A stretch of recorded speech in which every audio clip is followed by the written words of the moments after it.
দর্শক শ্রোতা বন্ধুরা, ডিবেট উইথ রানা চ্যানেলের পক্ষ থেকে আপনাদের স্বাগতম। বন্ধুরা, গণসংহতি আন্দোলনের সমন্বয়ক জুনায়েদ সাকি বলেছেন, বাংলাদেশের স্বাধীনতা সার্বভৌমত্বের প্রশ্নে যে ঐক্যমত গড়ে উঠেছে সে ঐক্যমতকে আরও সুদৃঢ় করতে হবে।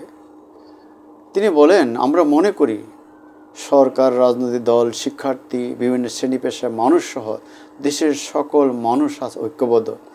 জনগণ দেশের স্বাধীনতার সার্বভৌমত্বের জন্য লড়াই করবে।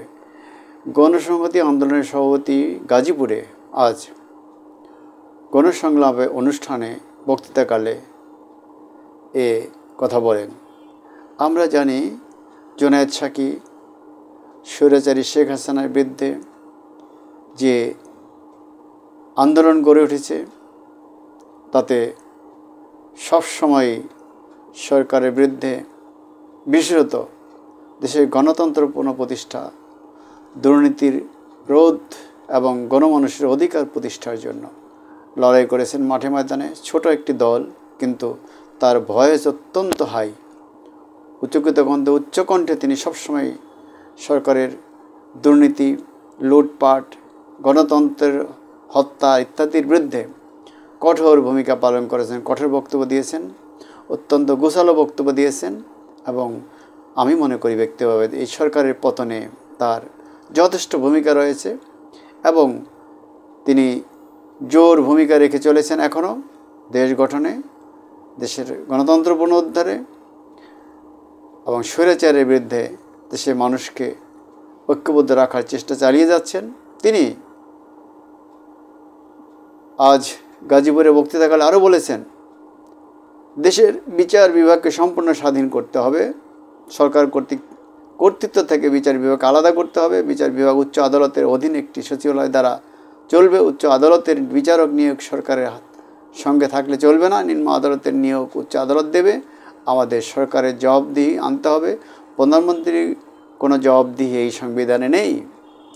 2 টার্ম যদি করাও হয় প্রধানমন্ত্রীর মেয়াদ, তাহলে 10 বছর তিনি ক্ষমতায় থাকবেন। অতএব প্রধানমন্ত্রীকে অবশ্যই জবাবদিহির আওতায় আনতে হবে। তিনি সরকারের কঠোর আগের সরকারের অর্থাৎ শেখ হাসিনা সরকারের কঠোর সমালোচনা করে বলেছেন, এই সরকার স্থানীয় সরকার মানে পৌরসভা, ইউনিয়ন পরিষদ, উপজেলা পরিষদ, জেলা কিংবা সিটি কর্পোরেশনে তো কোনো নিয়োগ হচ্ছে না।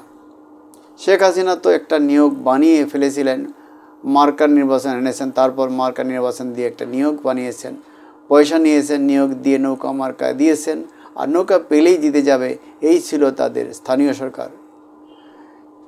আজকের গণসংহতি আন্দোলনের অন্যান্য নেতৃবৃন্দ সহ সকলেই গণসংলাপে দেশের বর্তমান পরিস্থিতির উন্নতি, বাংলাদেশের রাষ্ট্রের গতিমুখ, বাজার নিয়ন্ত্রণ, দ্রব্যমূল্যের দাম মূল্য সহনীয় পর্যায়ে আনার দাবি জানানো হয়। এছাড়া পোশাক শ্রমিক সহ অন্যান্য খাতের শ্রমিকদের চাকরির নিরাপত্তা, সর্বোপরি দেশের বর্তমান পরিস্থিতিতে জনগণের পাশে সার্বভৌমভাবে, সর্বাত্মকভাবে দাঁড়ানোর জন্য তিনি তার দলের নেতাকর্মী সহ সকলের প্রতি আহ্বান জানিয়েছেন।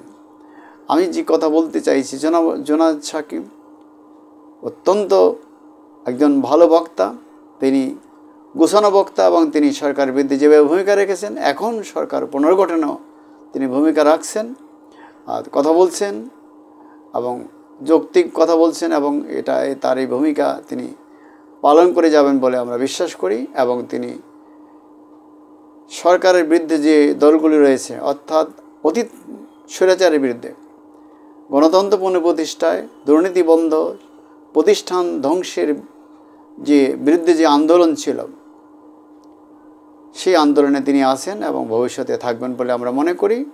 কোনো প্রকার আপোষ ছাড়াই তিনি কাজ চালিয়ে যাচ্ছেন তার দলের। এবং তিনি মাহমুদুর রহমান মান্না, সাইফুল হক, আসম আব্দুর রব সহ বিএনপি এবং আরও যারা জাতীয়তাবাদী শক্তি এবং বাম ঘরানার শক্তি সহ যে শক্তি সরকারের বিগত সরকার স্বৈরাচারের বিরুদ্ধে আন্দোলন করেছে, সেখানে তিনি নিজেকে সম্পৃক্ত রেখেছেন এবং কাজ চালিয়ে যাচ্ছেন।